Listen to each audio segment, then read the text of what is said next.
Good morning, everyone.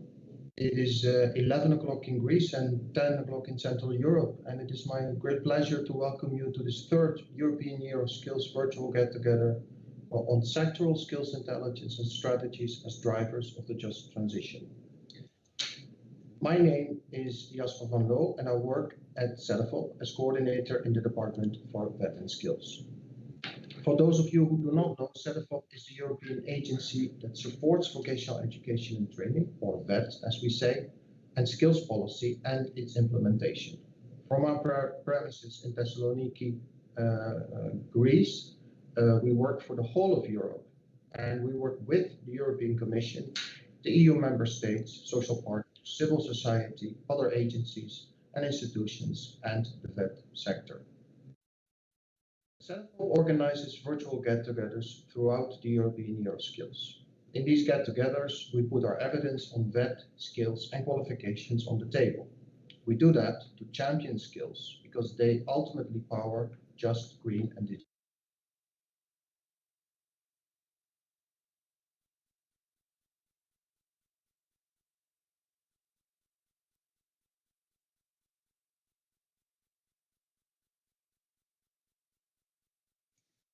Sorry. Jasper, your microphone.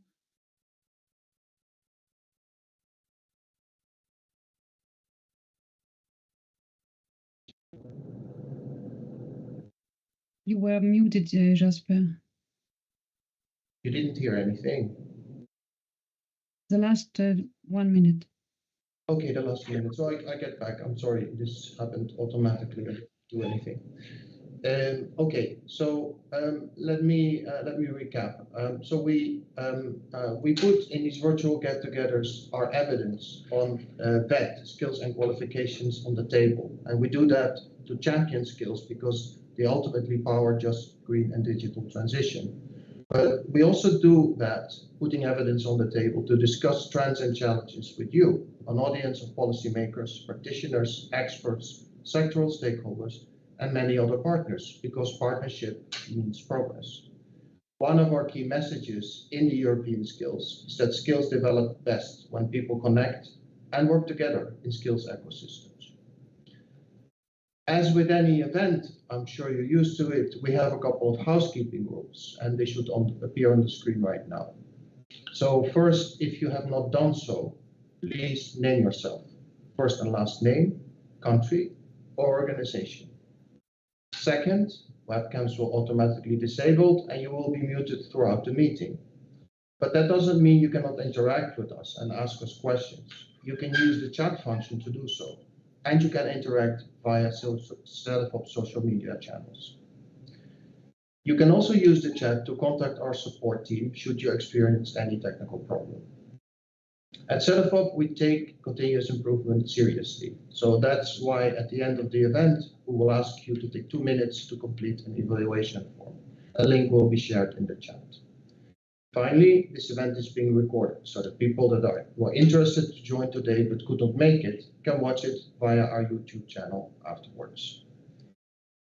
A little bit about this virtual get-together. It is about sectors and their role in generating, using and leveraging skills intelligence. Skills intelligence is the information about labor market trends and skill needs that results from skills anticipation.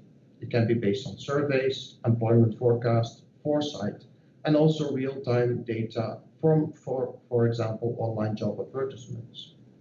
Now, one of the reasons we focus on sectors today is that the sectoral perspective and level is becoming more and more central in skills policy implementation. While a lot of the skills policy is set at EU and national level, the skills revolution that many people are talking about will ultimately happen at lower levels, in sectors, but also in regions and in communities. Today's virtual get-together has 3 parts. We start with an overview of Cedefop work on skills anticipation in times of transition. Then we will learn from the experience from 3 EU-funded blueprint projects. And we close with a panel with experts to discuss how we can strengthen the links between skills intelligence and making things happen in the front line via VET and skills policy implementation. With that, I would like to give the floor to my colleague Stelina Hatzichristou. Stelina is a team leader of Cedefop Skills Intelligence and Foresight team, and she will kick off this get-together by giving an overview of Cedefop skills anticipation and intelligence work. Stelina, the floor is yours. Thank you very much, Jasper. Good morning to everyone from my side as well. I will not say much more because Jasper did a very good introduction to the topic. It's also a good opportunity for me to start discussing skills anticipation practices in EU member states. Maybe we should start, as we can say, from the end. The outcome of several of our research in Cedefop regarding the impacts of the twin transition on skills and jobs highlighted the importance of perma-skilling, which means to not only invest in skilling of people, upskilling and reskilling, but also in the quality of the jobs that we offer. And in order to do so, which will hopefully get us to jobs, offer people jobs that are future-proofed, more resilient, and more fulfilling personally, there is a need for an effective skills ecosystem to be working properly and being built on partnerships forged at the national, regional, or even local level. In order to do so, in order to understand which are the needs of the labor market, which are the characteristics of the supply side, etc., we need skills intelligence as highlighted by Jasper previously. And how to get skills intelligence? It is through skills anticipation, which is the set of the tools also mentioned by Jasper, ranging from forward-looking ones like skills forecast and skills foresight to more, let's say, assessment-oriented ones as skills surveys and the increasingly use of big data on which we will analyze later. It is important here to highlight and to understand that the trends, the opportunities, but also the challenges facing member states regarding skills anticipation methods is the fact that the complexity of today's world, economies, labor markets highlight the fact that there is not one single piece of method, single piece of information that can sufficiently provide any type of stakeholder with an overview and an in-depth understanding of the trends, the needs, and the developments. Therefore, it is important that all relevant stakeholders are involved, depending, of course, on local and national, regional norms and administration levels, but it's important to ensure that it's not only one or two key bodies that are involved. Social partners, vet providers, learners and workers themselves. Depending on the topic, it could be also parents, for example, initial education, in order to have a more comprehensive skills governance approach. The skills intelligence, which is the, let's say, the fuel, if I may say, of understanding skills and trends and design vet policies. It is definitely an expert process. It's the outcome of an expert-driven process that allows us most importantly, to address skills gaps and skill mismatches that can have very severe and negative repercussions at the economic level, but definitely the social level as well. And from the Cedefop side of view, it is of vital importance because it can allow the vet systems to become more reflective to changes and adapt curricula, programs, learning methods, types of certification and qualification, etc., in order also to then have spillover in career counseling and guidance that can help the unemployed people that need to make transitions in their lives, learners entering the labor market, make the right decisions to them. And what is important is that to highlight is that skills intelligence can highlight possible issues, can highlight solutions, but by itself is not a solution, which means that once it is in the availability of stakeholders, it needs to be translated into action and disseminated and being offered to those that are in necessity of understanding the skill trends in order to have the desired results and possibilities.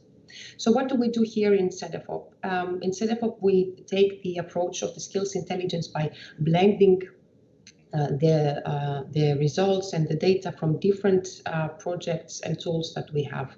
The skills forecast is very, very well known. It runs for quite some time now, and as I will highlight, it's been used by member states. We couple it with information from our skills foresights, which we ran, for example, recently on specific sectors regarding the green transition impact. We benefit in the recent years from analysis of online job advertisements. That is a method continuously gained track in research and even policy making in member states, as I will display. And of course, we have vets and skills surveys, as well as qualitative research and analysis, to also understand more recent trends and the level of challenges may be faced by employees or employers. The European Skills Index provides us with an understanding of the level, the performance, if one can say, of the skill systems in the different member states in order to maybe enhance understanding among member states and provide good examples. So what is important here to understand is that this approach of this blended approach of skills intelligence allows us to better understand future skill demands, but also elements of the supply.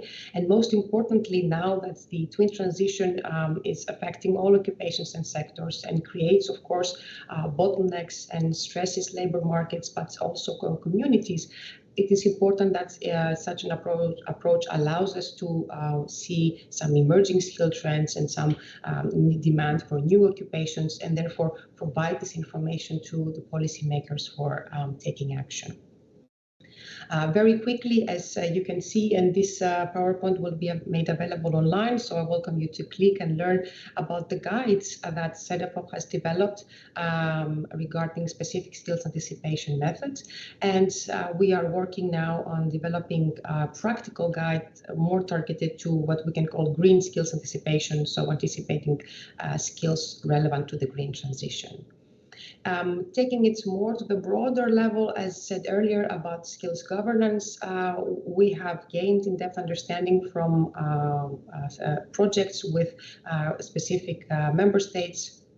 I also welcome you to check these reports, but most importantly, we have an online tool, the Matching Skills online tool, that provides policy instruments in member states regarding the different aspects and the different methods that member states use to anticipate but also match skills in their territory.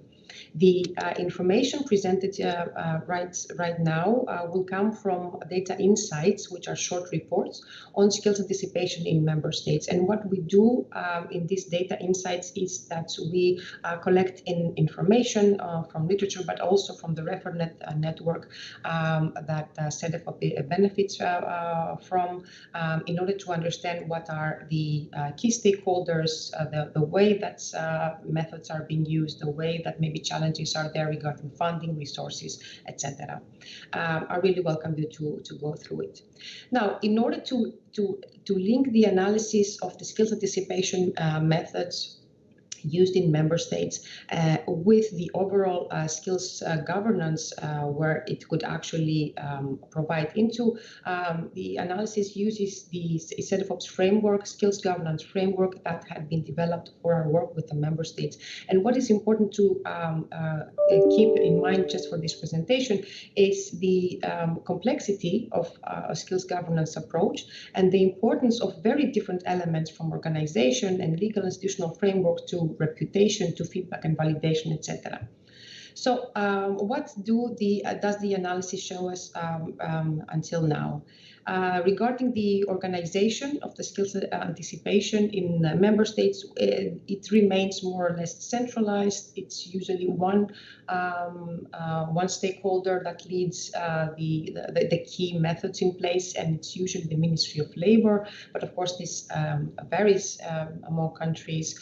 The forecast, skills forecast, remain the main approach used in most member states, and it's usually driven by the Ministry of Labor. Foresights gain traction. We see more and more being used, but again, they are focused at the sectoral level. The important, let's say, improvement, if we may say, compared to previous years, is that there is more coordination and more efforts for coordination and understanding of the different policy agendas between different ministries, between different goals, which was not necessarily the case in all member states in the past. And most importantly, the vision, which is an element of our framework regarding organization. And if one can argue that it is the guiding lights of how policymakers approach things, it's encouraging to see examples that they recognize the need for a skills anticipation system to be more adjustable, to be more reflective, particularly for the needs of the twin transition. So we can expect more developments in that area in the near future. As far as resources, so methods, indeed there is an amplification of the methods in place, which is very encouraging, also linking possibly to the fact that there is an understanding that skills anticipation not only is important, but it needs to reflect the complexities of the megatrends currently affecting the labor markets. Again, the foresights is increased. The surveys have increased, particularly also tracer studies. We see them in some instances where they were not in place in the past. The big data, online job advertisements analysis, definitely gain ground. There are many examples of public employment services using such information to better understand trends, to also inform their counselors, and maybe include information in handbooks and other material that they share with learners. It is definitely a method that we are going to be see increasingly being used, and we will also need to understand the types of data that are used, the bottlenecks, etc. Besides the increased sectoral focus, again, it's the foresight area remains more or less the same. As for the funding, we of course all know that there are many differences between member states, but the EU funding does play a significant role. It is a driving force and it's of vital importance in some countries, but at the same time, this brings the challenges of actually keeping a continuous flow of skills intelligence being fed into the VET system and other type of policies, because of course these are project-based approaches, and often when the project is completed and the funding is completed, then the efforts do not continue. The stakeholders, linking, of course, to the first slides about the importance of skills ecosystems. Again, if I may say, I think it is the increased challenges and the complexity of the challenges that our economies and societies face that have urged for more partnerships between stakeholders. The level and the type of stakeholders definitely vary between member states, and in a way, and up to a point, they should, reflecting local specificities and even culture. But it's also very encouraging, in my view, to see that there are more opportunities at the regional level. There is motion, there are activities from chambers, from employers association at the regional and local level. And the fact that in countries where they do not have necessarily as embedded a culture of partnerships and coordination between all stakeholders, there are significant steps being taken towards this direction. But at the same time, there are examples of member states that highlight, areas for improvement or some bottlenecks in a more complete, in a more profound collaboration among stakeholders. The use of information of skills anticipation results, which is skills intelligence, is more or less as the same as in previous years. However, we see an increase in the provision of online information, not only from public employment services, but also from ministries or other organizations. And this means, let's say, a wider dissemination, a kind of democratization, if we may say, of skills intelligence, which is a very powerful message. I would also like to stress the fact that there is an increase in the use of skills intelligence in shaping programs, training programs that are more oriented towards VET, in the sense that they have a strong work-based element. And this is very, very important in times where we see, and it's highlighted by all research, that such type of training is necessary in order to respond to challenges, skills challenges. At the same time, skills intelligence is being used by guidance services and the youth. And interestingly, there's example of being used for monitoring the effectiveness of curricula, and the dissemination to other policy areas such as migration policy, which is very much interlinked with employment policy in most member states. Now, about the twin transition, this is a new element. We were not looking so much to it into the past, but now, of course, we have to. It definitely gains attention. There are examples of countries that have already taken significant steps. France definitely can boast about the ONMF, which is in place for almost 15 years now. But at the same time, there are more member states that try to make an effort. There are more legal, at least legal actions and legal documents that highlight the importance of embedding the approach of the twin transition into skills anticipation methods. So we are hopeful that more is going to come, as it should.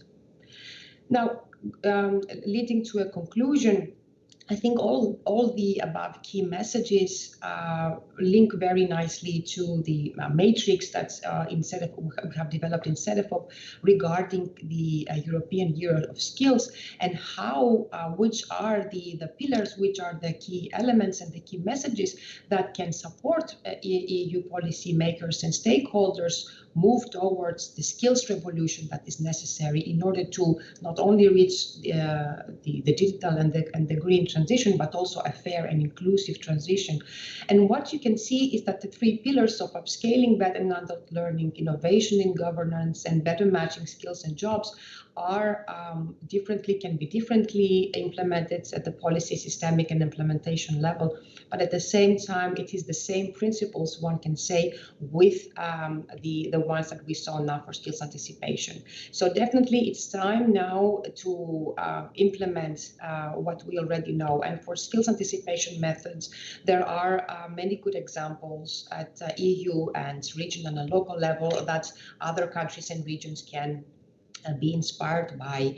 And it's definitely not possible to do so without everyone being on board, as the message says. We see it more and more in every aspect of our analysis that in the end, from the design to the implementation of skills anticipation to the use, it has to be done by all stakeholders. And this will actually enable not only the provision of targeted and timely training, but definitely of improving finding ways to improve and upgrade the jobs offered to people. In order to do so, we need VET systems to become more flexible and reflective and inclusive, definitely because the transitions are going to affect negatively some groups of the population and the workforce. It is very much important, of course, to not forget the twin transition impact, and VET, we see it from other analysis also for the green transition, is definitely a powerful tool for policymakers in that direction, in ensuring that the skills mismatches are at least mitigated. And finally, because you can see the messages, and of course we welcome you to visit the matrix and see it, the details for yourself. It is very important to ensure that all measures and all actions are coordinated.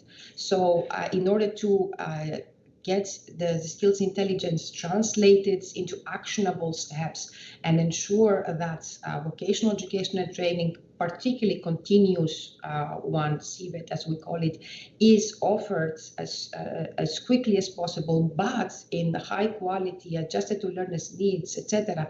It is important to have a more holistic approach that brings into the center not only the stakeholders and their needs and other areas of policy, but also the learners themselves. I hope that you have enjoyed this presentation, and please be waiting for and being alert for our next steps, which is going to be more in-depth analysis of the skills anticipation approaches in member states, leading to a policy brief where we will benefit also from insights, specific insights requested by our Cedefop ReferNet partners, and of course the Green Skills Anticipation Guide mentioned earlier. Thank you very much for your attention, and really looking forward to the discussions.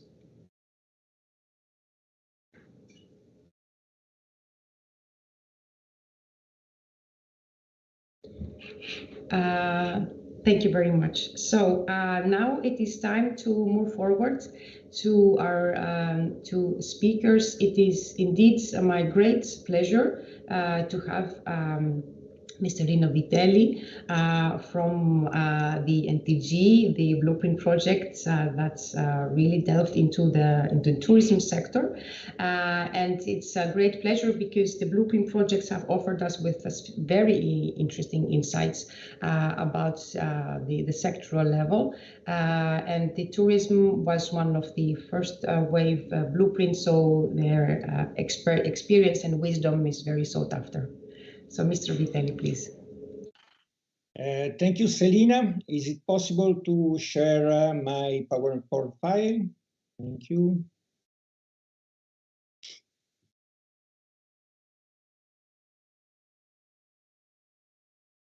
Okay, thank you so much. Okay. Hi everyone. This morning I was asked to bring the perspective of the European tourism industry to the topic on how skills intelligence can support the just transition. Next slides, please. As all we know, tourism is a very important industry in the European economic system. It is indeed a capital saving and labor-intensive sector, contributing directly and indirectly before the COVID-19 pandemic to around 10% of the total gross domestic product and 12% of the overall employment. But tourism is a sector where not only new business models and creative solutions, but also radical changes are increasingly needed in the way we educate, shape policy, and prepare for future challenges. This is the reason why skills development is so important. Next slide, please. A very brief introduction to the main characteristics of the European Union workforce operating in the tourism industry. 13% of employees are aged under 25, and in this sense, tourism represents one of the main entry points to the labor market. But tourism is also the largest employer of migrant workers, part-time workers, seasonal workers, female workers, also providing large opportunities to workers re-entering the job market. Next slide, please. However, tourism businesses, especially micro, small, and medium enterprises, struggle to find, attract, and retain skilled employees, mainly due, first of all, a negative perception of the job quality. Because of low average salary level, seasonality, night or weekend work shifts, limited career prospects. And secondly, because the human capital working in this sector is generally less skilled than the average working population, with around 25% of the workforce with the low-level qualifications. Next slide. Unfortunately, there are also other main issues. For example, over 90% of tourism enterprises employ less than 10 people. It's clear that in this kind of companies, the training for employees is often left behind. In addition, there are difficulties for many entrepreneurs to keep up with the fast changes of technology and digitalization. Cherry on the cake, there is a limited understanding of employers' needs and travelers' expectations by education and training providers. Next slide, please.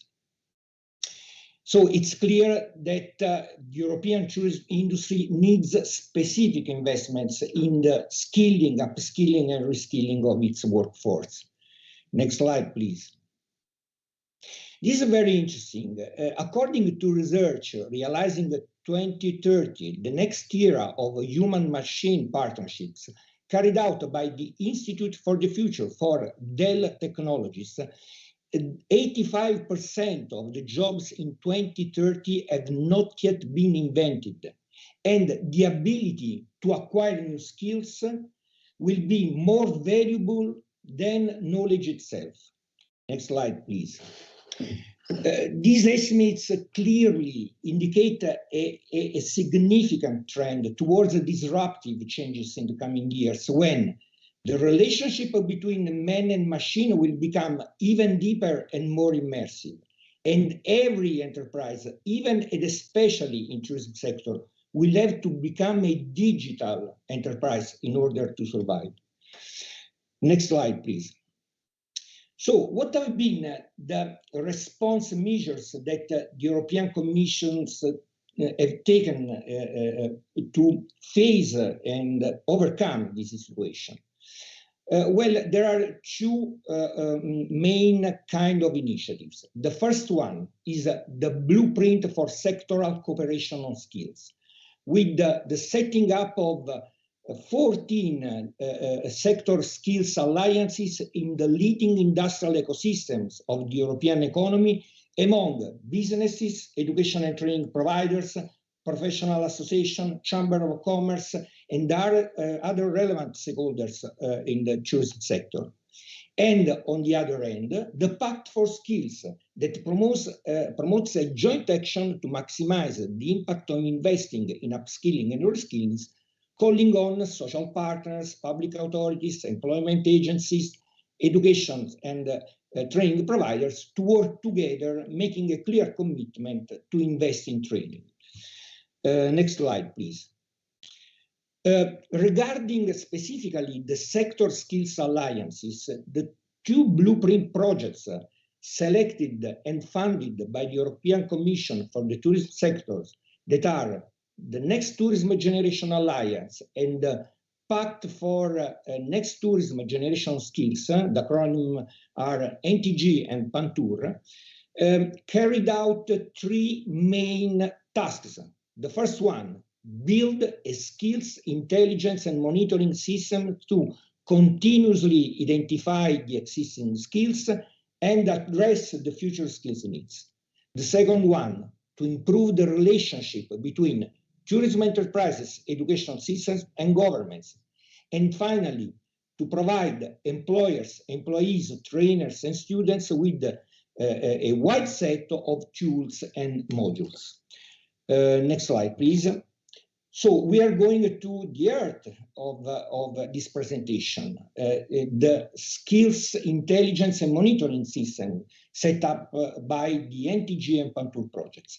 And that develops in two main stages. The first one is based on a secondary data research through an international perspective, with the analysis of existing research by European institutions, national governments, university, and sector associations, and the country-specific perspective, with an analysis per country of tourism figures and training provision.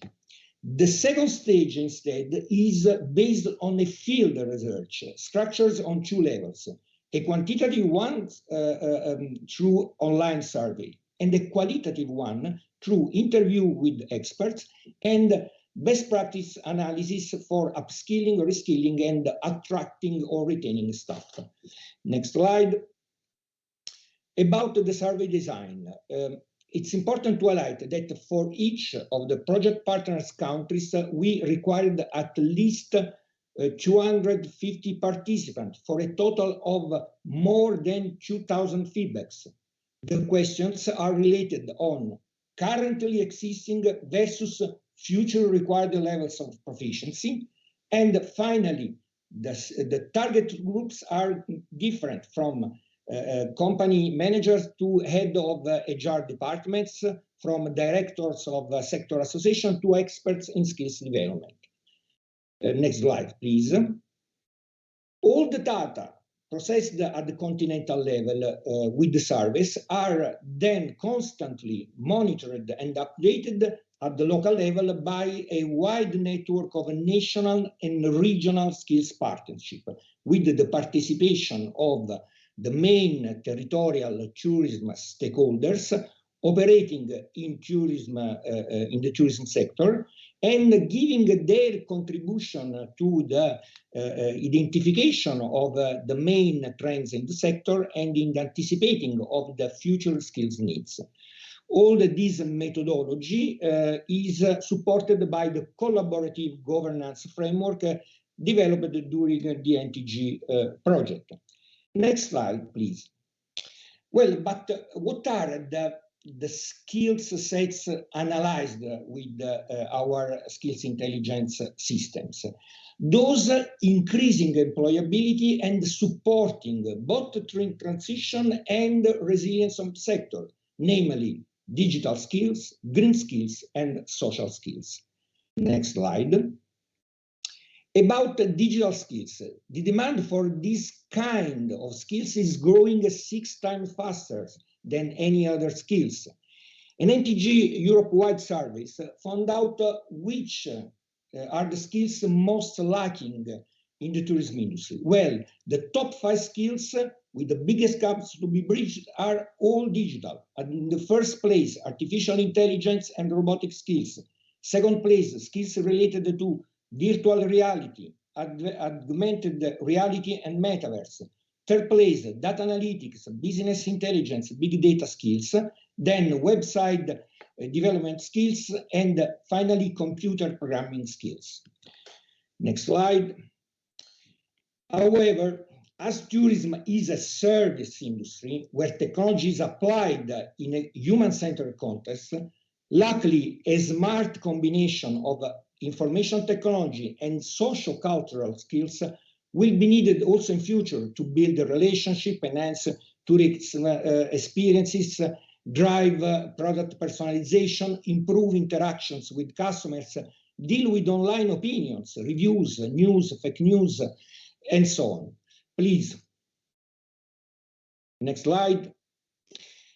So we can say that as the human component of the working performance is and will fortunately remain central in tourism industry also in the next years, we can predict that the future of work will revolve mainly around those skills, abilities, and capacities that are unique.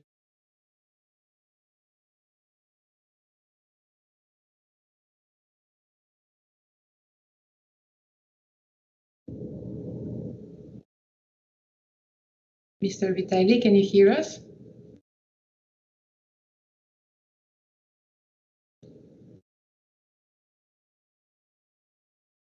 I think there is a technical issue from the side of Mr. Vitaly. He seems his image is frozen.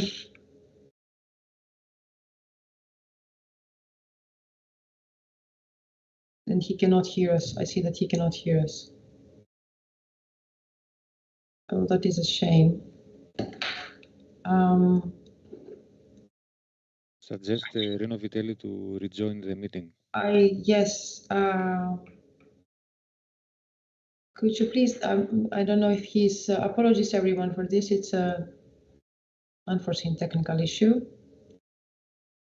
I don't know if he has already left the meeting because we cannot have the presentation without him.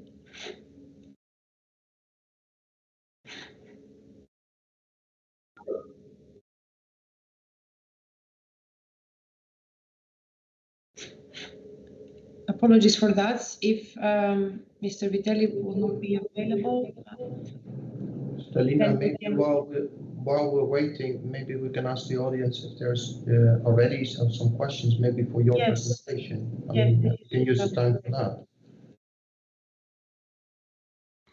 Are there any questions regarding Cedefop's work on skills anticipation?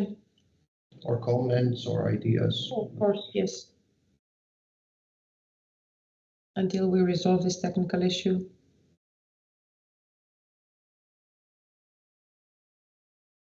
I don't see any.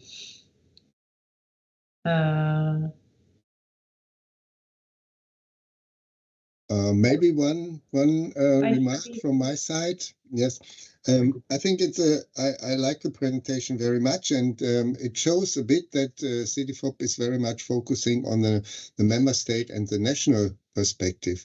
And I think concerning the sectoral blueprints, it would be good to have. We tried, but we did not succeed in such a strategy to combine the different perspectives of the blueprint for an exchange with the national agencies and activities. I think that could be, let's say, a missing link I faced in the two sectoral blueprints I had. And I will show that we integrated this perspective on the regional level during the rollout, but this is a cross-sectoral. There need to be a cross-sectoral approach, not that every blueprint is trying to intervene in the different vet systems. Thank you, Mr. Schröder. I had seen a hand being raised, but now it has been lowered. I see in the chat that there's Yes. someone has a comment about I don't have the comment, but I cannot see the comment. But if it's a question, please please share. It is we have the time, so I cannot see. In a general sense, if you have a question, put it in the chat, please, because we have no opportunity really to open the cameras for many people. So it's the easiest if you just put your question right in the chat.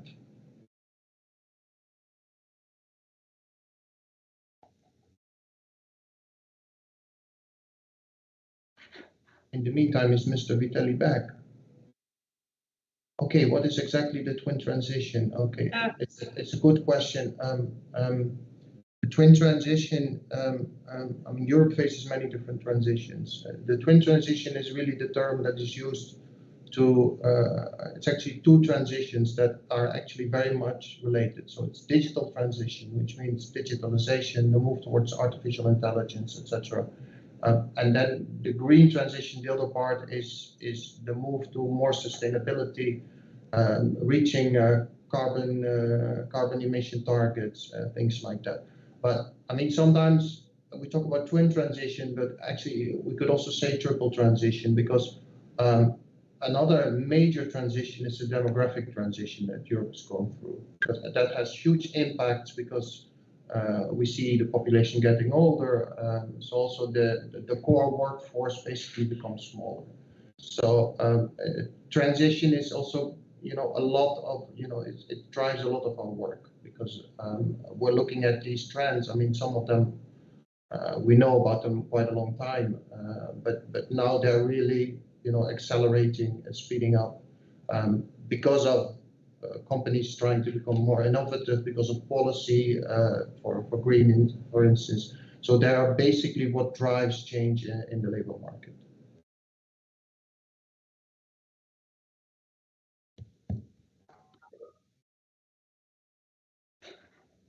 Okay, no identical twins, exactly. Yeah, very right.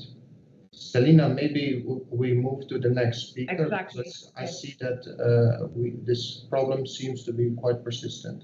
Unfortunately, this is a mishap. So we will move to the next presentation, and then in the meantime, if Mr. Vitelli joins, then he can continue. It's unfortunate.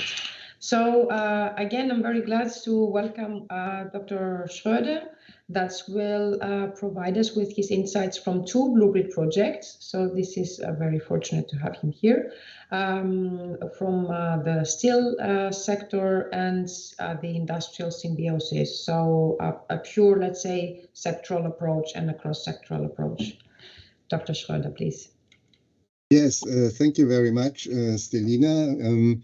I'm glad to present, let's say, what you mentioned, Stelina, before, a comprehensive skills governance focused on a sector industry approach. So it's about two sectoral blueprints. One is for the SPIRE-SIZE, is from the Skills Alliance for Industrial Symbiosis, and ESSA is the European Steel Skills Alliance.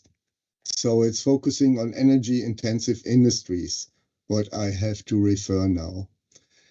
Yes, I was asked to tell something about the challenges for successful skills intelligence. I will do my very best to give there an overview what kind of challenges we faced and what are the main elements, central elements to overcome these challenges as much as possible. First of all, it's about a social innovation process. So I will tell something about this, and so sustainability of the blueprints were right in focus from the beginning.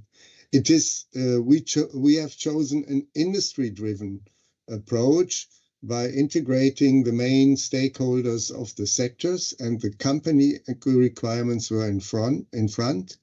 And an ecosystem approach. This was also mentioned in the presentation of Stelina. So companies, training providers, social partners, research and education, policy, and civil society, if possible as well, were integrated.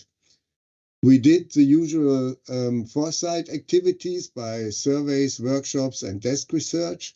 Main challenge was to reduce complexity and to set up an online training platform with a business model. This is a Cedefop and the Skills for Planet platform. Rollout to the member states was very important, and also to the sectors. I will tell something about it a bit later, and also to regions. And important to integrate the skills intelligence activities in existing European sector governance structures. So not to tell so much about the social innovation process, but to have in mind that it's from the challenge, the idea, intervention, implementation, and institutionalization and impact, the different phases of the projects and the continuous activities of the project lead sometime to have a feedback loop to former steps. So that's very important. If we face, let's say, wrong interventions or implementations, we have to modify the idea and so on. What always was in front of our activities was a mission as an industry-driven, proactive adjustment of future skills demands developed by the industry and for the industry. You see, as I said, ecosystem approach. You see here that we had to all in all more than 40 partners engaged, 24 consortium partners plus associated partners, but there are steel companies in the ESSA project, education and training providers, research institutions, steel associations, and social partners. The same in the SPIRE-SIZE project, the Skills Alliance for Industrial Symbiosis, with let's say, an additional challenge because we were not focusing on one sector, but on 10 industry sectors: cement, ceramics, chemicals, steel, pulp and paper, minerals. They all have their very different structures and governance elements and skills needs. So how did we do it? So we started with the technological and economic development and foresight with an analysis of recent innovation projects to be on track concerning the technological development and the required skills. And then in the second step, we analyzed the skills demands and affected job profiles from a company perspective, getting in leading through organizational flow charts and a survey about skills assessment. And sorry, I forgot a wet system analysis. We also tried looking for related occupations to the job profiles the companies stressed in a dominant way. All this fed into what we call the European blueprint, which is a practical, target group friendly orientation and information framework, which was transferred to the national, regional level, and also policy recommendations and integration in other European programs, to mention the Cedefop Skills Intelligence. So the challenge in the steel industry was that the companies required or asked for an upskilling of the entire workforce.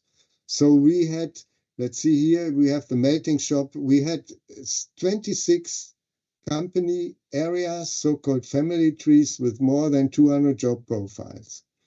So that's a very good, let's say, blueprint for the companies to look at their overall organization and to see which job profiles, like, for instance, the melting shop process supervisor, etc., have to be upskilled. What did we do? We selected 9 job profiles representing different skills, production areas, and functions, and also related to the European skills, competence, and occupation database, so that there is, let's say, harmonization and mutual usage possible. Incremental upskilling of the workforce in the steel industry, we focus for sure on technical skills, but the most relevant focus was on transversal skills: digital, green, social, methodological, and individual. And so this is very much in line with the T-shape approach already also illustrated there. Here you have the 9 different job profiles. We added the training and staff development professionals and the vocational and educational teachers, as well as the job profile. It was a harder job to do this in the Spire Size project because of the 10 different sectors. We succeeded in analyzing organizational flow charts of the different sectors, and all in all, we identified cross-sector generic job profiles for the production area, but mainly for functional areas, but also outside the company organization, the industrial symbiosis facilitator.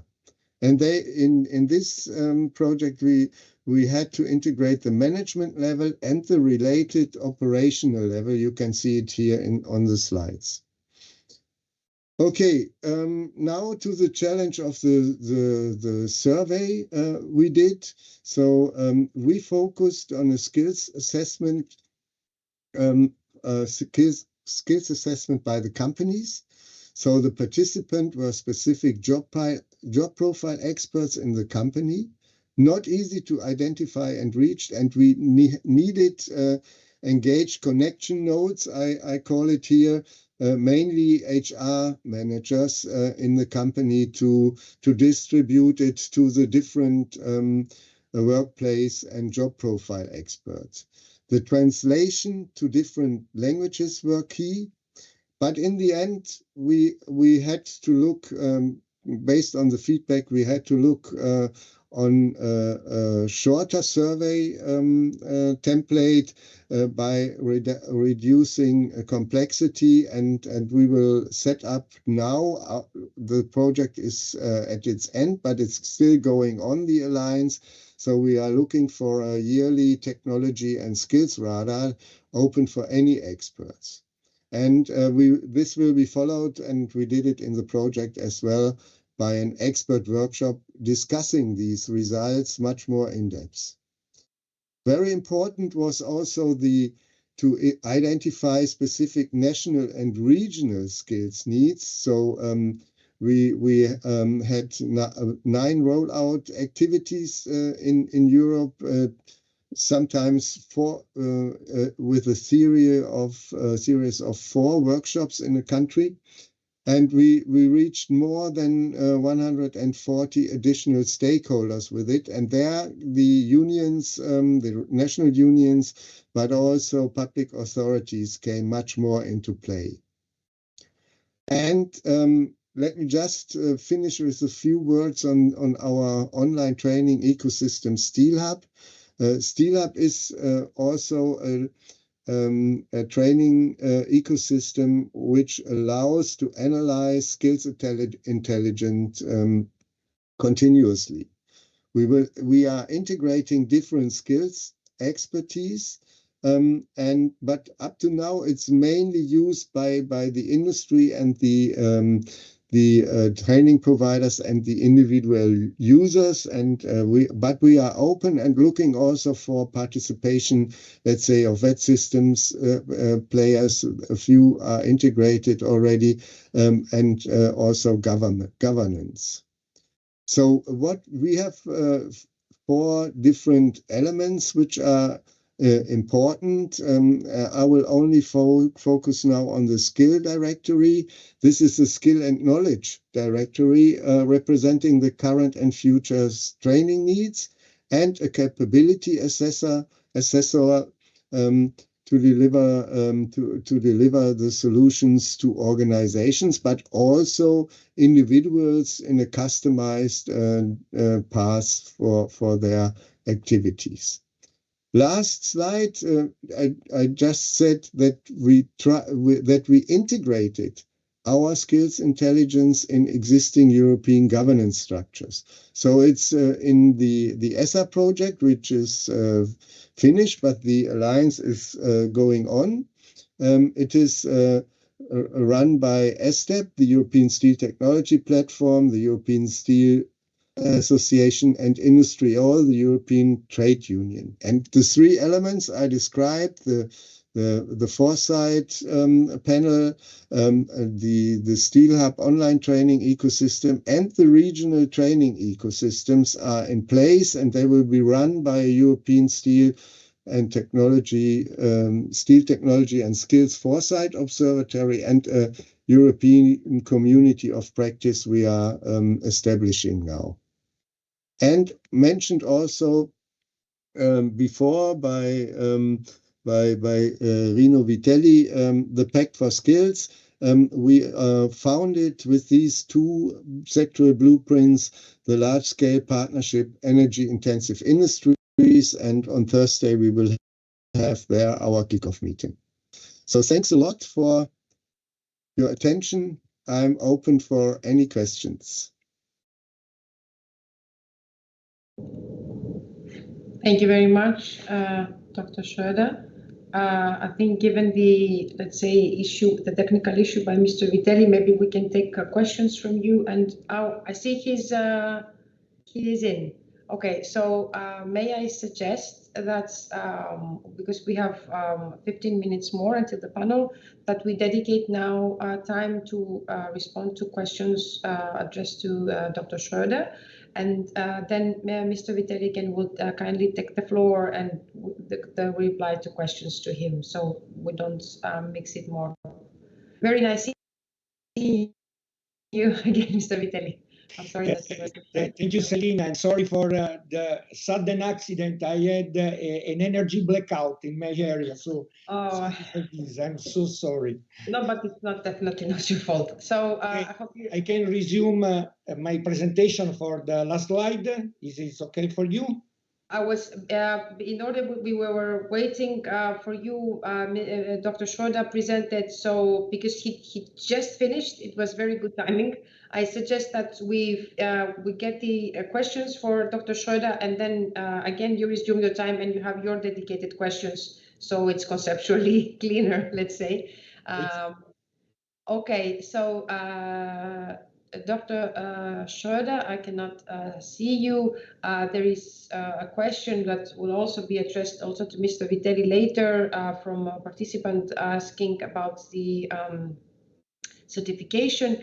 It says we are implementing a blueprint as well, but when it comes to validation of VET curricula, provided that the European approach is needed, there are a lot of shortcomings, provided that the certification depends on a national and sometimes regional level.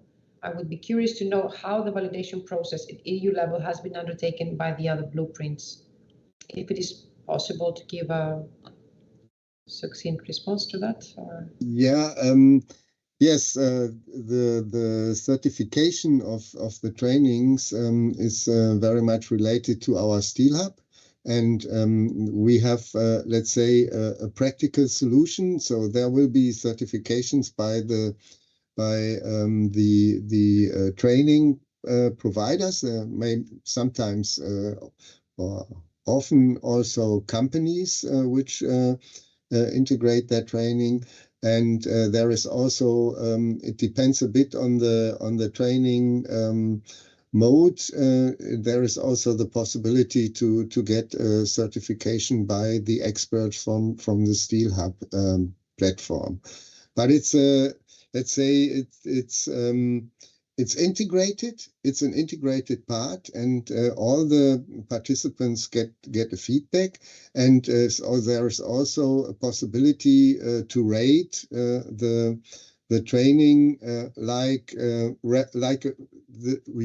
everyone is doing it for restaurants on TripAdvisor or Google Maps. So there is also a possibility to analyze how successful a training is. But it's there is not a combination, direct combination now with the VET system for formal certification. I saw also, maybe I could answer this as well. I saw also some questions about fossil-free production. I expected this this question because of the energy-intensive industries are very much engaged in the twin transition, digital and green, and this is a good example what is meant by industry-driven. So, for instance, there are several modules already also in the Steel Hub, but at the regional level, in a workshop, in a rollout workshop in Germany, the stakeholders came together because of this need. And the company, ThyssenKrupp, the Chamber of Commerce, the employment agency, the union, and a vocational school, they developed together an additional qualification for hydrogen usage in the steel industry. They developed it on the regional level, and because it was very much accepted, it was put on the national level as well, so everyone in Germany could use this qualification now and gets a formal certification for it as an additional qualification, for instance, concerning the apprenticeship and these things. But this is, for me, a good example because this happened within 6 months.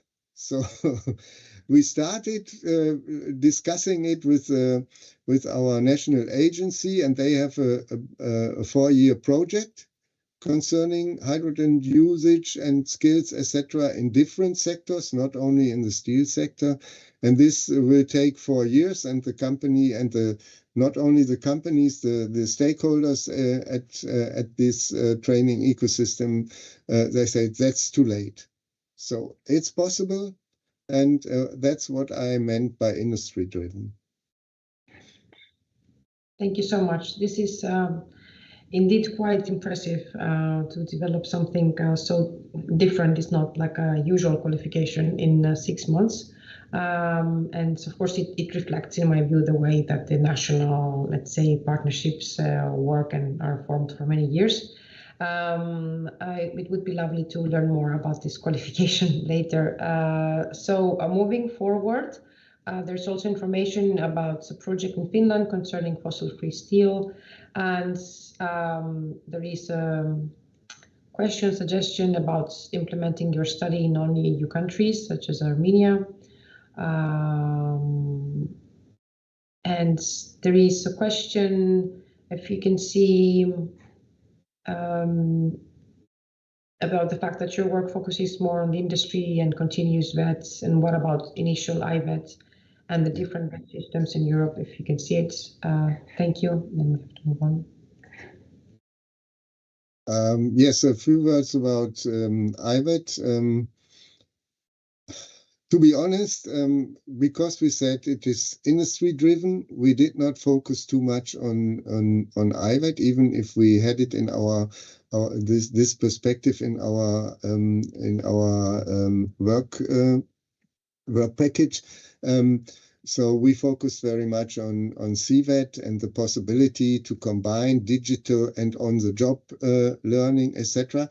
But it's also these training elements and modules are also interesting for IVET to be integrated in their let's say education system and education pathways. I think, but we did not succeed so much.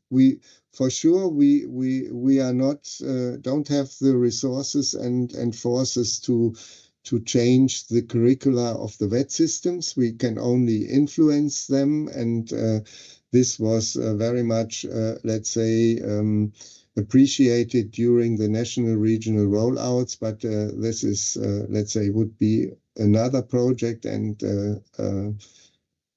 not so easy task. Let's say it like this. That's understandable, but also the linkages that you mentioned, possible linkages between CVET and IVET, so how IVET can benefit even from, let's say, modules. Yeah. It's also an interesting approach, and it also, of course, promotes the mobility of learners. Very interesting. So going to the last question, and then I would like to go back to Mr. Vitelli. There is, you can see, I guess, a question about the fact that as your project is looking at 10 industry sectors, can you tell us how the project results can be used to facilitate the move of employees from refining sector to other environment-friendly sectors? Yes. Yeah. Because we are still in the project phase, developing different trainings and also looking at possible certification of EquaVET. So as these qualifications and training modules are cross-sectoral, they can be used in they are relevant for every of the 10 sectors. We have faced concerning the rollout phase that we have to illustrate or to specify some trainings much more to the sectoral frameworks and conditions to have them more be accepted by the sectors and the people there. But also in the steel industry, the Steel Hub, we will set up a similar platform, Skills for Planet it is called, and these, let's say, trainings or qualifications can be also used and are interesting for different sectors. Maybe as well also to other sectors, for instance, construction or automotive, I don't know, but that has to be clarified. Thank you very much. Because indeed this blueprint that's you saw together many sectors, and then the results can also be used in various sectors, and it's really important. This approach, we see it continuously in the results of our work, particularly for the green and the digital transition, that more and more there is need for trainings that have a more cross-sectoral approach, more value chain approach, rather than only purely the very sector-specific skills and competencies. So this is an approach that can be very helpful. I see there are no other questions. There are invitations for you for further discussion, which I think is good, sort of networking. Thank you very, very much, Dr. Schröder. I would like to invite Mr. Vitelli to finish his presentation. It's a pity you had this mishap, but thank you, Selina. Thank you, Selina. Sorry again for this issue. And I was at the slide number 18.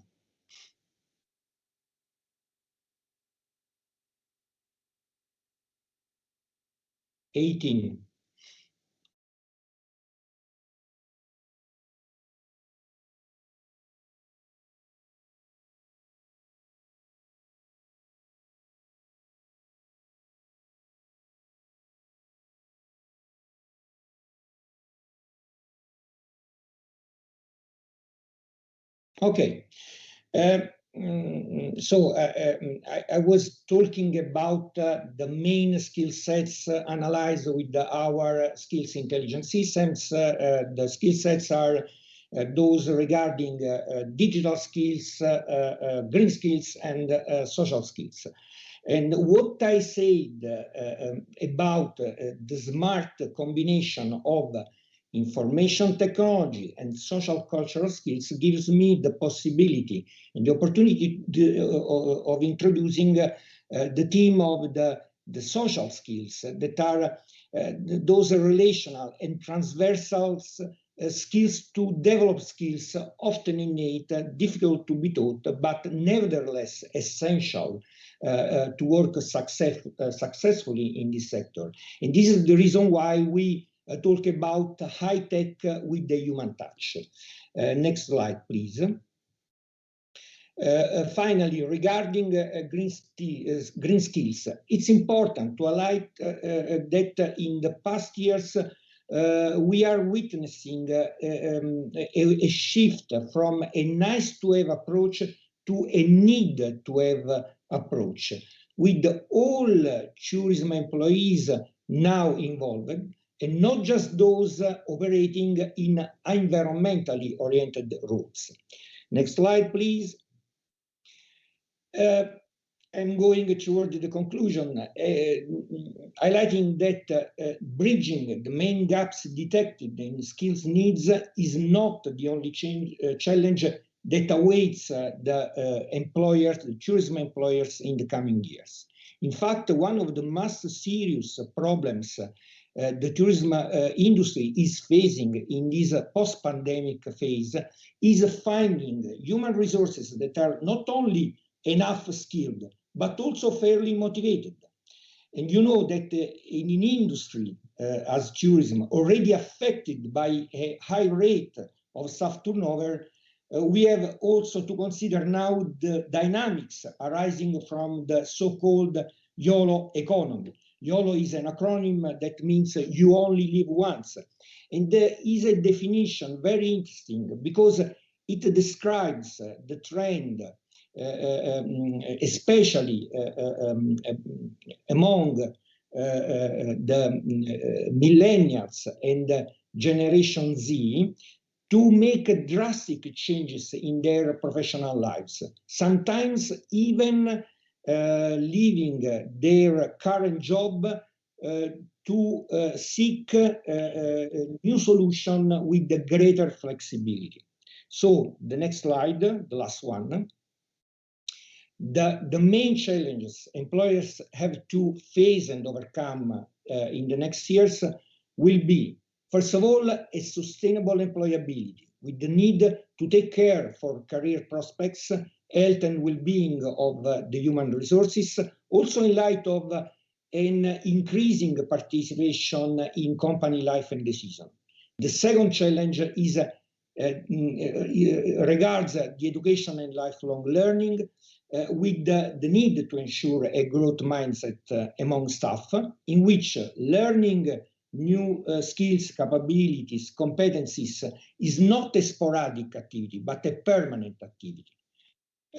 And finally, the so-called employer branding. So we need, as a tourism industry, to be competitive in the so-called war for talent, in order to assure to ourselves the availability of workers not easily available on the labor market. For all these reasons, a well-working skills intelligence and monitoring system is really useful and essential for the next years. Thank you, Stelina.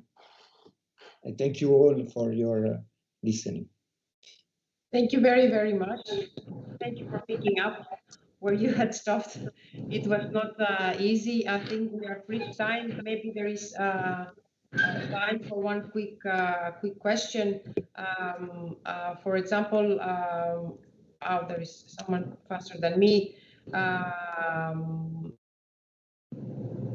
So there is a question about whether your tools and training have been used in apprenticeships.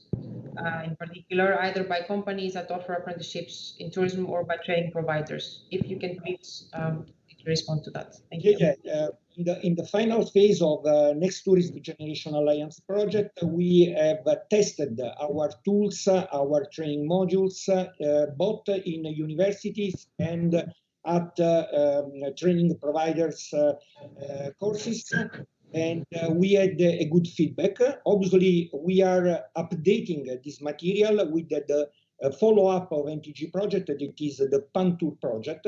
So we are now give an experimentation to this material also in other geographical contexts. For example, in new countries as Finland, Greece, that were not present in the first project.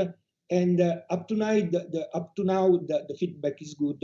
Our material is being used from these training providers, and they are giving us some interesting feedback about the usefulness of our work. Exactly. These are the very important links between the BECS providers and the labor market and research. But also at the high education level, also with the university, we are making... Of course, yeah, because I mean, besides general education, they also offer CBET, very important CBET. So thank you so much. Again, it was a mishap, but I think that you managed beautifully to overcome this minor setback. Of course, thanks again to Dr. Schroeder and everyone that was interested in this discussion. And now we move to Jasper and the panel. Thank you.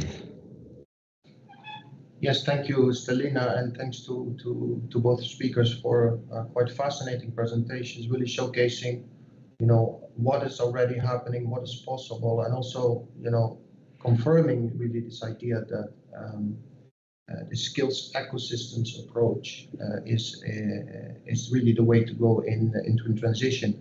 Now, we have a closing panel, and it's a short panel, 45 minutes, so we'll be going quite quickly. But the idea of the panel is to reflect with experts on the potential, go a little bit deeper on the potential of skills intelligence, and not only in sectors, we go a bit broader, also taking in the regional aspect, because that's also one of the lower levels, let's say the sub-national levels at which a lot of the transition will need to take place.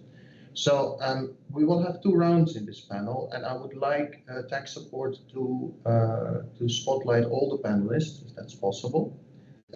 First of all, I will talk to Ingve Rosenblatt and Olga Tsiova. Ingve is the chief analyst of OSKA. OSKA is the Estonian labor market and skills needs anticipation system, and she's at the Estonian Qualifications Authority. Olga is the regional director of DIPA. DIPA is the Greek Public Employment Services, and she's in Thessaly, which is a Greek region. She's responsible for the implementation of European and national labor market programs in central Greece.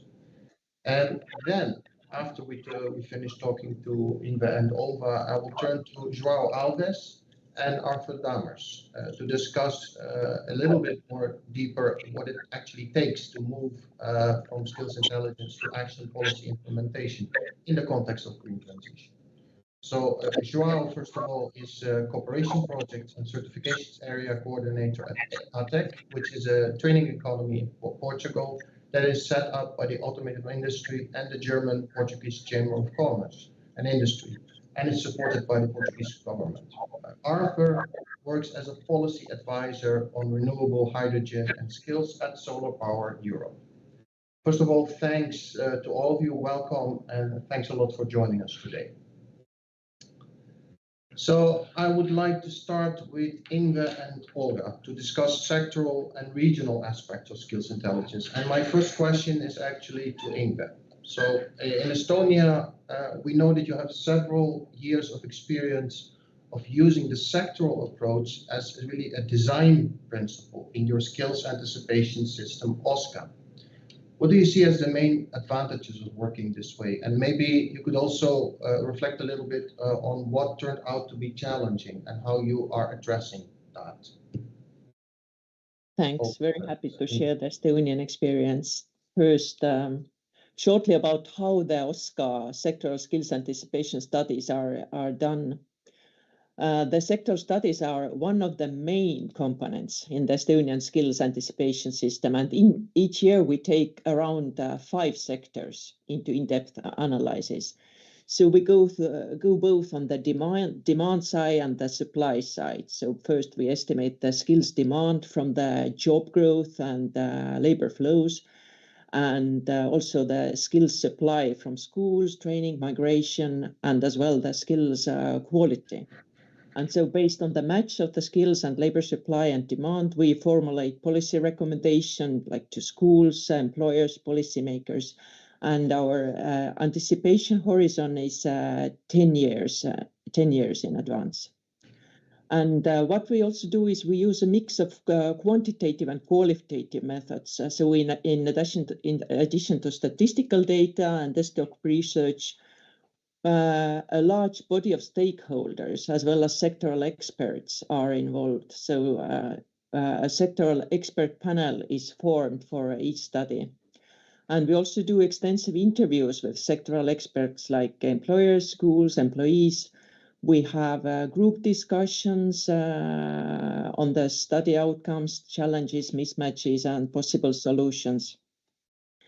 So after practicing this kind of methods for 9 years now, we clearly see that there are some advantages and of course there are some challenges. So first about the advantages, this kind of in-depth sectoral approach, it really provides us in-depth knowledge of sectoral trends, but also challenges that each sector is facing, also possible developments and labor and skills issues.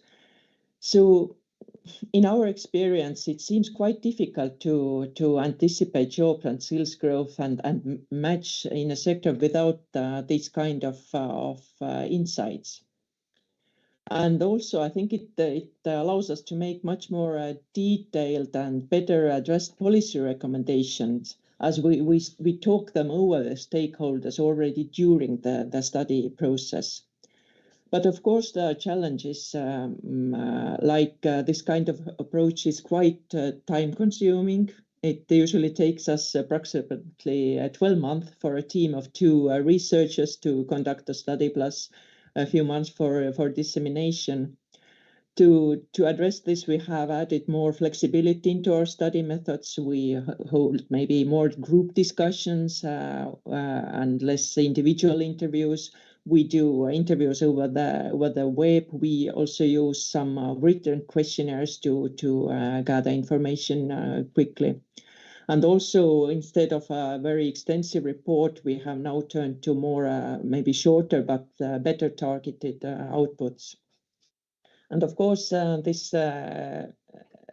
kind of method is also resource intensive. So instead of maybe 1 or 2 persons needed to run a statistical model, we have a team of 14.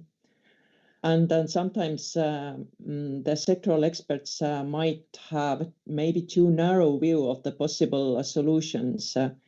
But for this, we have peer review amongst our OSCA team members, and we also have different bodies in OSCA system to provide a wider experience and the views like OSCA Advisory Panel and OSCA Coordination Council.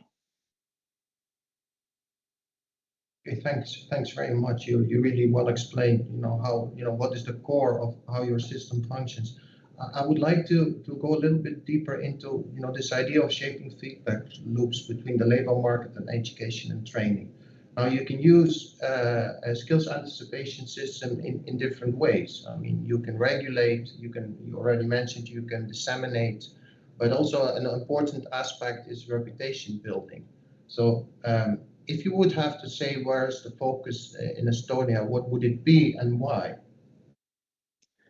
Well, this is my favorite topic because for us the dissemination, but even more, I would say, cooperation, communication, and inclusion of the stakeholders and partners has proved to be really the best strategy.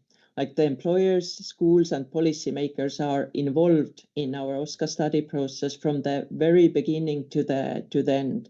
And we are also doing a follow-up with our team every few years to discuss together with the sectoral experts how the recommendations have been brought into action and whether something has changed and something should be maybe changed in the recommendations.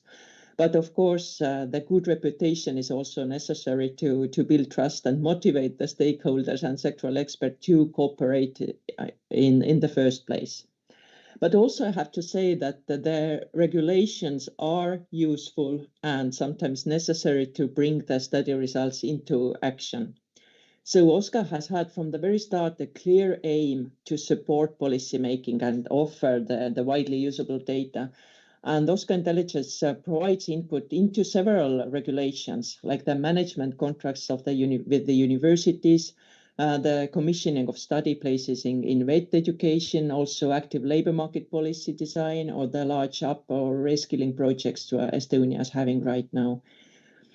So again, based on the sectoral studies, we can have a much better targeted recommendations. And maybe if I can share a short example or story from our experience just last week, how important is the communication and then cooperation. Based on one of our last sectoral studies in agriculture, a remarkable change in the horticultural vet programs were planned in Estonia, both in terms of funding and organization. And of course, these changes were quite hard to accept for the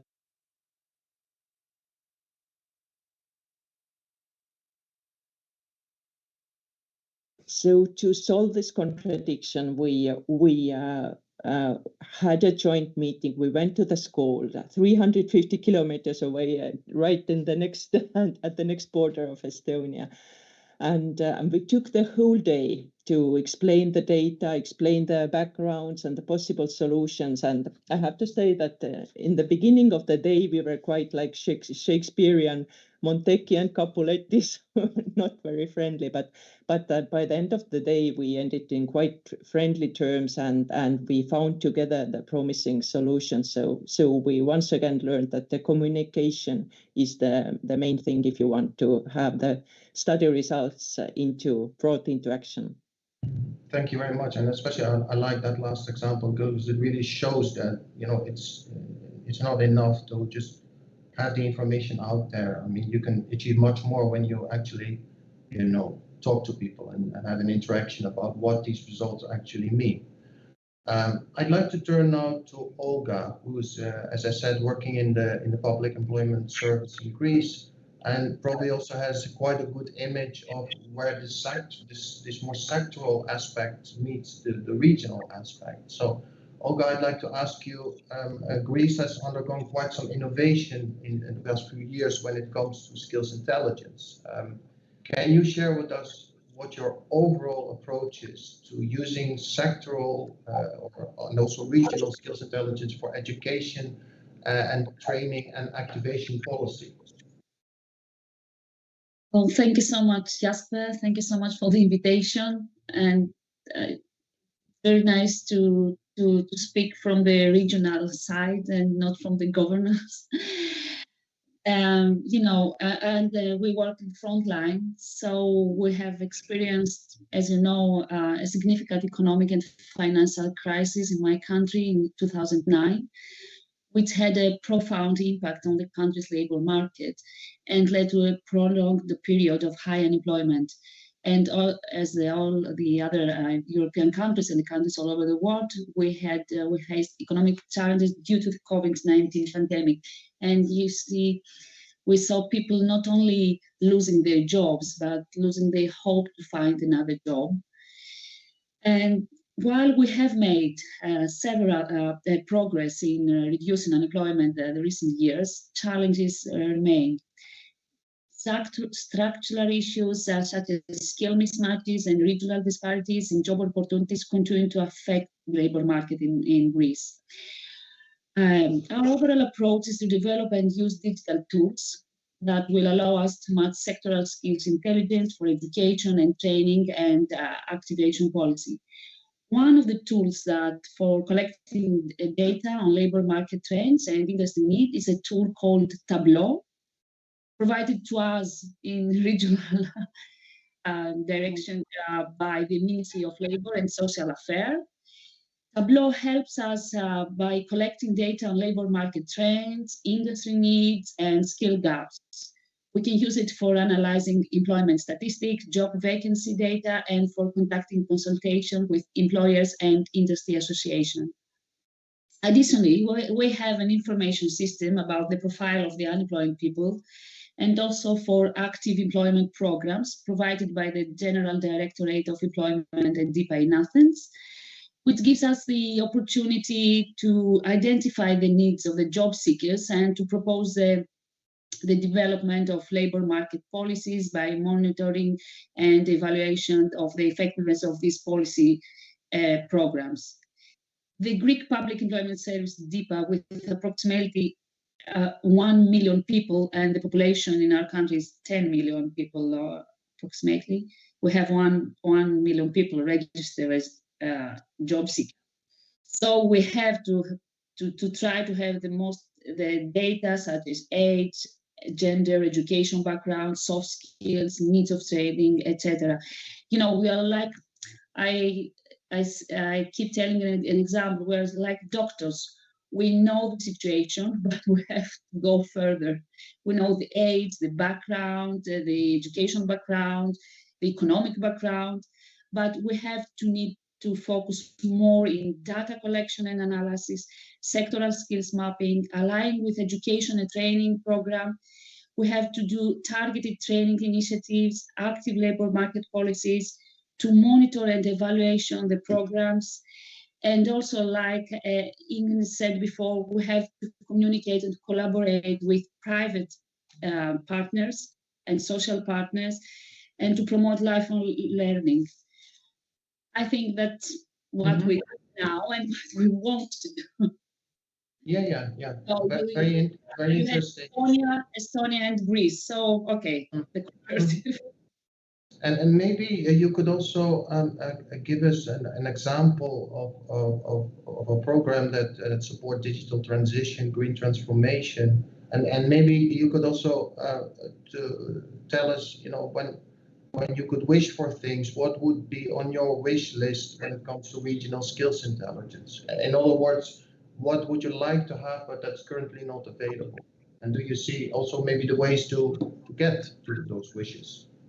We would like to have Oscar, like. Okay. Okay. Nowadays we have a program which is funded by the Recovery and Resilience Plan Greece 2000. And we found out from our IT system that we had specific digital skills that are in high demand, and those are currently lacking in the workforce.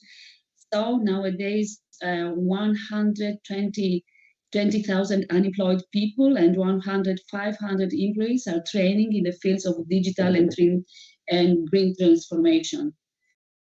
So if you're asking me about my dream system, I would like to provide regional information in real-time data, profiling with frequently updated information about job seekers. And I wanted to know about lifelong learning needs. And it's very important to have surveys that are more inclusive, questionnaires structured in a way that accounts for people with disabilities, people from disadvantaged backgrounds.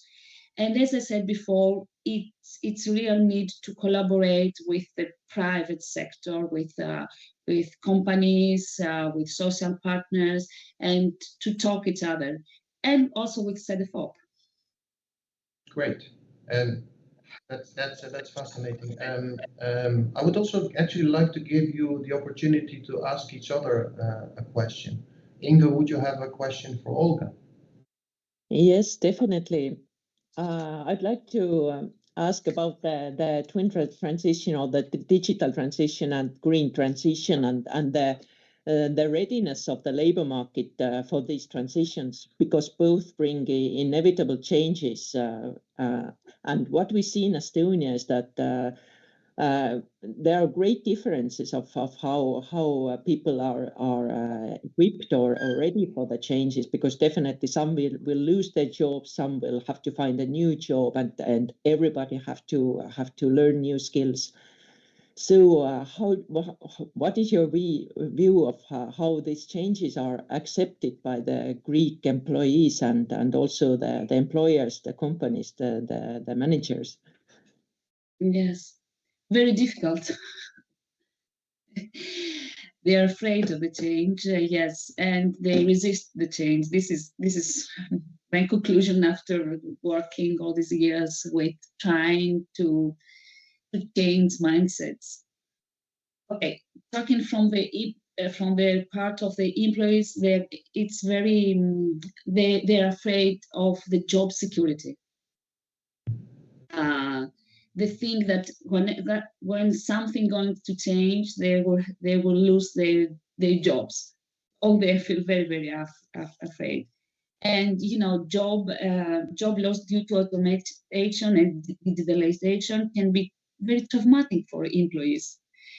And also we have to think about the age of the employees. In Greece, we have a brain drain the last years. And so the workforce is very, there's many people that are old, they are afraid of the digitalization. And in our culture, there's a strong emphasis on job security and resistance to change. So companies are very afraid to change. But due to green transition, I'm talking to you from Larissa and from central Greece, which the last days we had a terrible flood. So sometimes I think that the changes implement because of something outside of us, like the climate crisis. So we don't have time now. We have to change. Okay, very good. And thanks for pointing out that we saw that with many shocks, that actually shocks are often starting points of transformations of all kinds of sorts. So Olga, I would also like to give you the opportunity to ask something to Inge, if you would have a question. Oh, yes. I want to ask you about Oscar.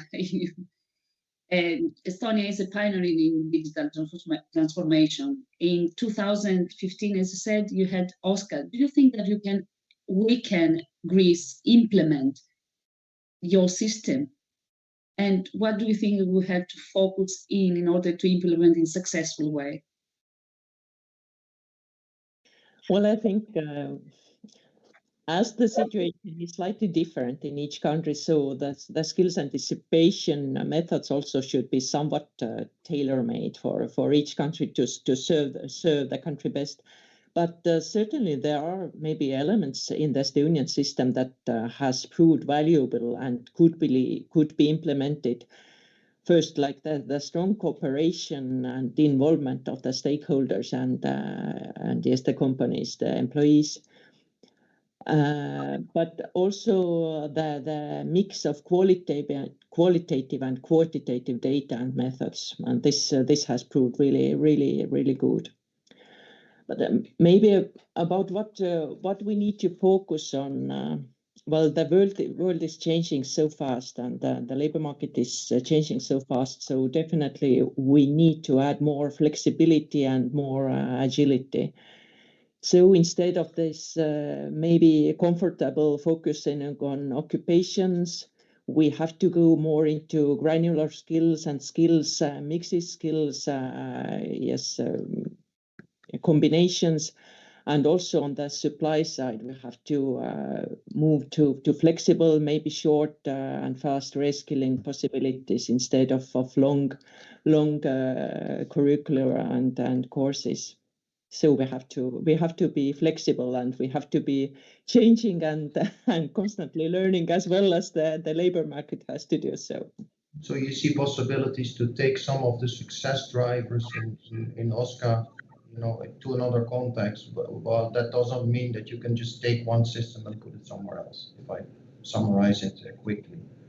Thanks very much. I think this was great. It was a great talk, and I would also like to give a special thanks to Olga, who's here, despite all these difficult circumstances and the terrible flooding that took place a couple of weeks ago. I mean, that's very much appreciated. Thanks. So we move directly to João and to Arthur. We'll talk a little bit more about, how we can actually move, from this skills intelligence to action policy implementation. So I'd like to start with João. In your work, you make the actual link between transitions and vocational education and training provision. I'd like to ask you the question, with change accelerating, is the current skills intelligence that you have at your disposal sufficient? And what would you tell policymakers in charge of skills anticipation and intelligence systems or practices about how this skills intelligence should develop in the next decade? Okay, thank you very much, Jasper, and good morning to everyone. Before I start, I would like to thank, of course, Cedefop for your invitation to be here and share ATEC's experience in this topic, this skills intelligence, which is not a topic that is very much discussed, I would say, in the education and training sector. We at ATEC, we have in our DNA, I would say, that we have the link with the companies, because we are a private association, as you were told in our presentation. We were constituted by Volkswagen, by Siemens, by Bosch, and also the Chamber of Commerce in Portugal, together with Germany. So we have this link from our DNA. We also work with more than 400 companies every day within our vocational curricula and trainings that we deliver to our trainees. And we also have a business unit dedicated to training or tailor-made training for companies specifically, which is a commercial area. So the companies come and we can provide their tailor-made courses for them. So we have this link and gives us lots of good information about what the companies need specifically today, right now, at the moment. But of course, this is not structured information that we can use to develop new qualifications for the long term or something like that. So we also have to have the information from other sources. And for instance, Cedefop, of course, has this very interesting information available online. And also at the national level, we have I would say it's a good system, but because of the lacking of resources, it's not as fast as it should be. We heard from Yngve, and believe that could be really interesting to adopt perhaps some of these parts of the model that you have implemented in Estonia. But at the national level, we have some information, but this is not clearly enough. So what we do, we go into the other opportunities that exist. We try to cooperate with within projects like blueprints. We are in one related with batteries, which is giving us really some useful information about the sector. And we try also to be involved in other associations, in alliances. Also was discussed in the first panel. We are also involved in the Automotive Skills Alliance, for instance, which was created from the Skills Agenda. So what I would say to the policymakers, and as you were bringing the 10 years, well, in 10 years, of course, we will have artificial intelligence really on fire, I would say. So maybe we could have, and this is really important for vet institutions, to have real-time, almost real-time, of course, I'm not telling real-time, but almost real-time information, because when we need to adapt ourselves also, even for longer-term qualifications, something that is emerging, we need to adapt first ourselves. So we need to train our trainers. And I'm thinking about the batteries again, because we are involved in this blueprint. In the battery sector that is emerging, there are no companies or almost none working already in this sector. So in the entire value chain that is being created in Europe. So this is really hard for us also to have this capability of train our trainers in some topics that doesn't exist, because vet really needs hands-on approaches and hands-on training. And we need also to equip our labs, our workshops with new equipment, with new equipment for this training or hands-on training. So this is really important that we have this really on-time information, or at least as before as possible. And also we might need to also develop new networks together with the companies that are rising. I wanted to ask you a little bit about that. What is, in your view, the contribution of sharing experience and expertise across borders? Because I know you've worked with many other countries. Can you give a couple of good practice examples of why that makes a difference? Yeah, exactly. I think this makes all the difference, because the countries, some of the countries are more advanced in some topics, some others are more advanced in others. So if we share knowledge, of course, this will reduce our own learning curve, which makes it more faster to make the courses available to the market. So we are participating in some of these projects. As I told you, the blueprint in Albat is one of them.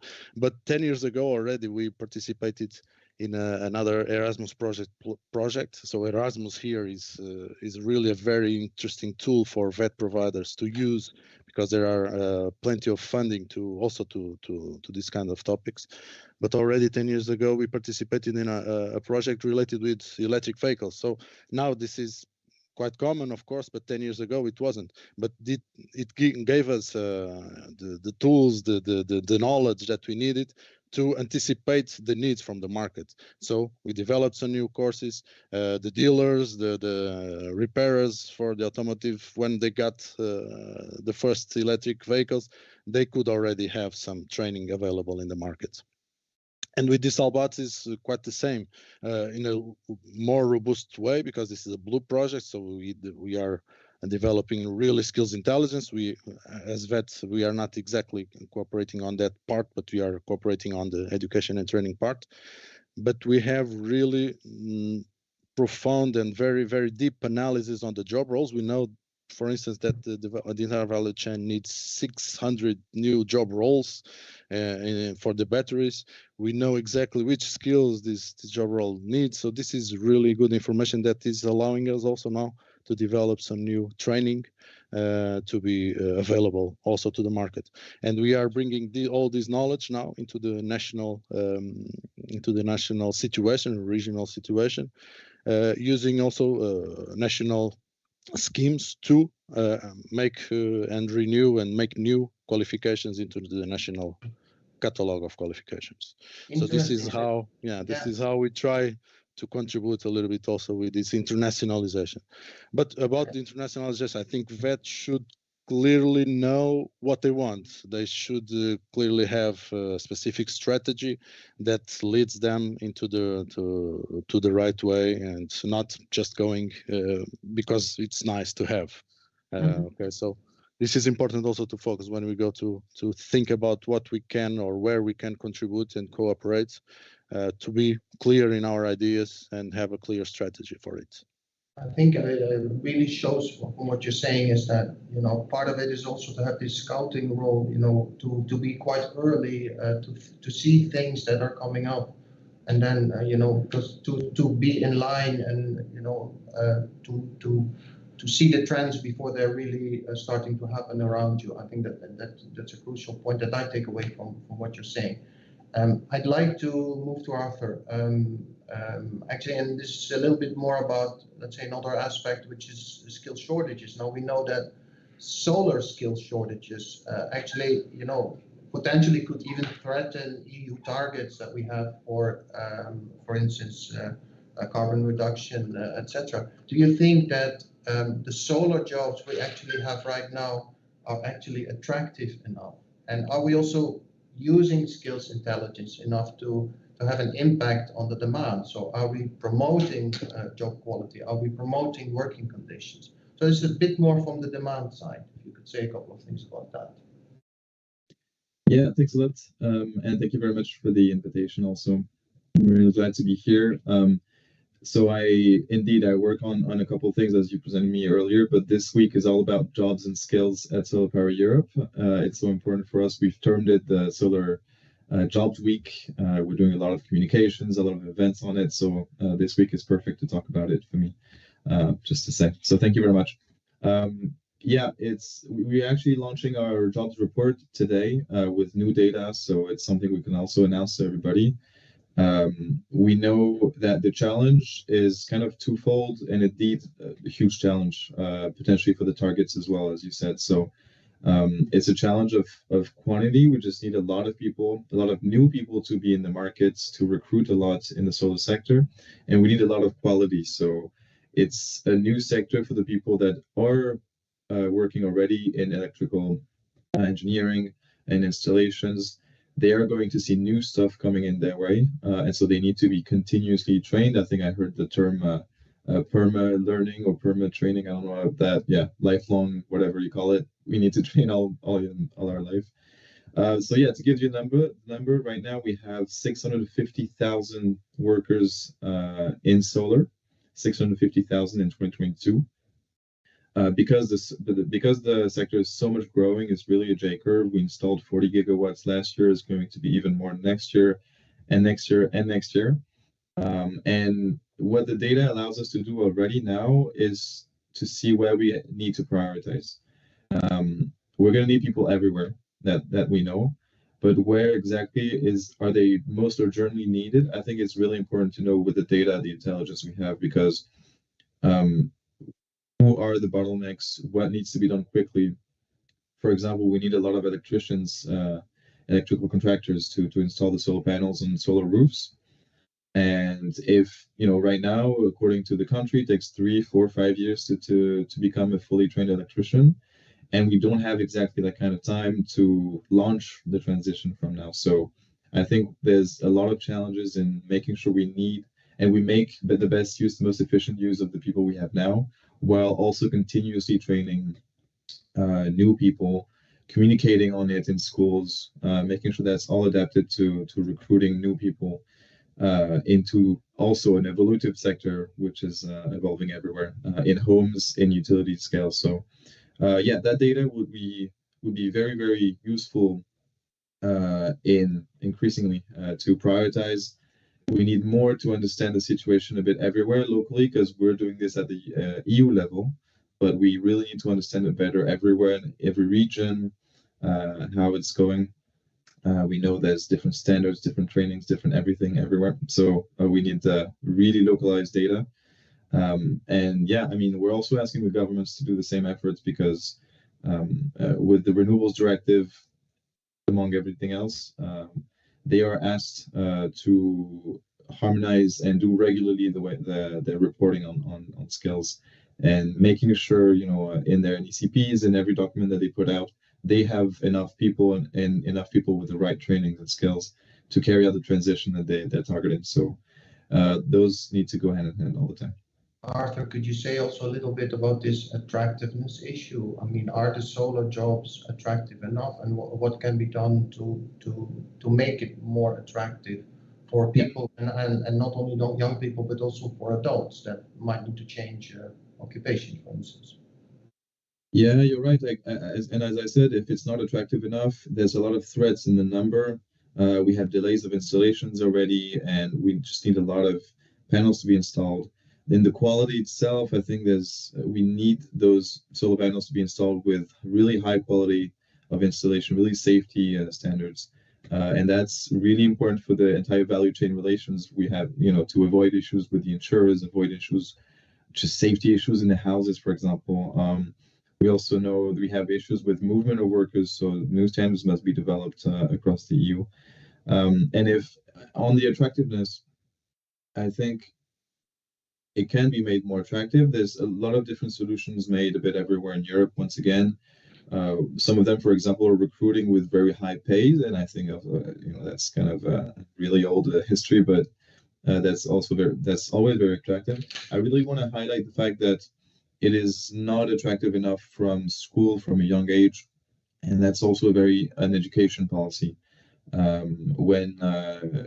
When you're in school, you know, we need so many electricians, plumbers, installers, construction workers that you know, we cannot have an education system that drives you away from that. There's also ways for better improving the VET everywhere in Europe. And for example, if you're dropping out of theoretical education in university, you should have a way to find your way back into technical school. And we're really in favor of modular trainings to make sure you can move around from job to job also afterwards and all the time, you know, and so that it requires a lot of skills intelligence again.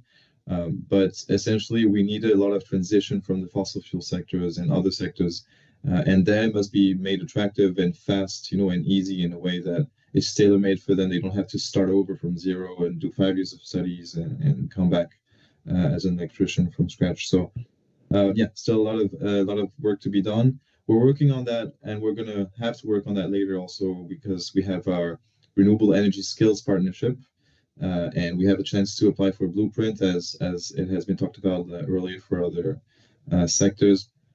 And I would really invite everybody to, you know, I would like to get in touch with as many of you here that are involved in that and where it's been successful, because we need the input and the inspiration there. Okay, I would also like to give Joao and Arthur the possibility to ask a quick question to each other. So maybe Joao, if you have a question for Arthur, could you do it? Quick question, quick answer, because we're getting close to one. Yes, of course. I would like to pick up maybe one of the things that you just said about the transition from jobs that are declining to jobs that are emerging. How do you think that the skills intelligence can help vet institutions, in our case, in doing this? What is your opinion about this? Yeah, thanks. So it's kind of, I was mentioning that quickly in the end. It's we need exactly to know what they can do in the solar sector and what they cannot do. I think there's a kind of a misconception that it's easy, like just take the coal workers and put them in solar. It doesn't work like that. You know, it's different skills. There's different electrical, mechanical skills they need to learn. But at the same time, there's probably some pathways that are easier than others, and that would take not as much time as you would think. We need to measure that. We need to know exactly how that works. I think there's already some private projects in there doing some sort of that, but locally. And you know, we're going to try to help that as much as possible at Solar Power Europe. But yeah, there's a lot of collaboration to be done there. Your turn to ask a question. Yeah. Thanks. My question would be on the international side for you, and you know, in the solar sector, we see a lot of problems with moving people around, Do you see that also, and would that be solved, for example, with more harmonization in the standards and the trainings we have in Europe, or not, and we need to keep the local specificities all the time in mind? Yeah, this is really a difficult problem to solve, because every country has its own national education system, and recognition is not easy. We in Albats, in the project, the blueprint about batteries, we are also raising this topic. Of course, there are lots of things happening, and Cedefop is leading several things about micro certifications and things like this that can make the systems more flexible. I think there is also the vocational core profile, something arising also. Cedefop, I think, is leading this, and maybe this can be a game changer, because if we define exactly what are the core vocational profiles that are needed for a specific job role or whatever, I'm not sure exactly the system that is being implemented. If we can define this, that is equal to all countries, this will make everything much more easier. And the safety topic is really a problem and a difficult issue to solve, because it's not only in the solar system, but everything that is related with electricity and other topics of dangers is an issue. So I think there are some tools. Hopefully they will come up and help at least to solve this kind of problems. Thanks a lot to both of you, actually, for the really interesting perspective you provide. I think we all agree that we have a lot of work to be done, but we also have a lot of potential with the tools that we have, the new things that are coming up, but also in a more general sense, this move towards faster transition. This can be really a springboard for change. So we have reached the end of this virtual get-together.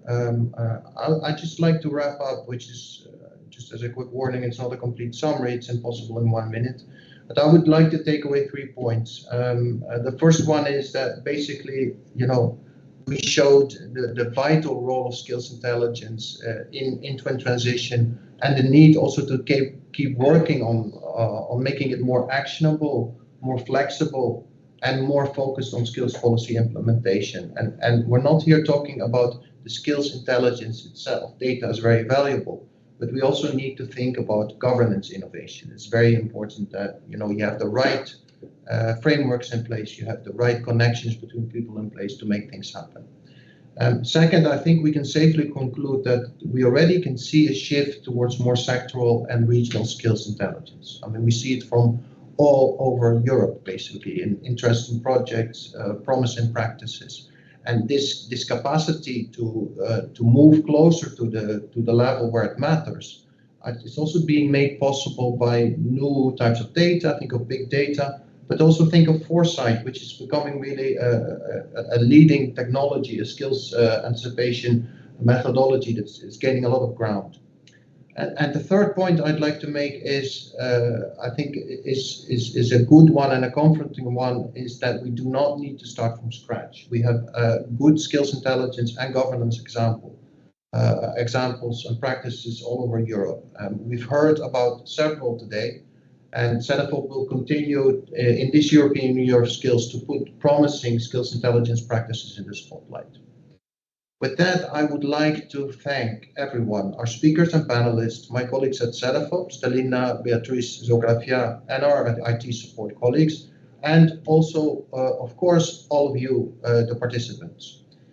Please, we would really appreciate if you could take 2 minutes to complete our evaluation form. The link is in the chat. And I thought I'd just give you also a very quick impression of what's coming up from Cedefop in the European Year of Skills. I mean, as you imagine, a lot will be coming up. The year is still until May 2024, but I would like to make you aware of 2 events. First of all, the next virtual get-together, which is on validation on October 3rd, and also the flagship event we are organizing in Brussels on the 12th of October.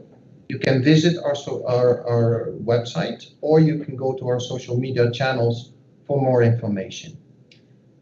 That takes us to the end of this virtual get-together. Thanks again very much for being with us today. We had a few technical small issues, but I think we managed quite well. Thanks again for being with us and have a nice rest of the day. We hope to see you again soon.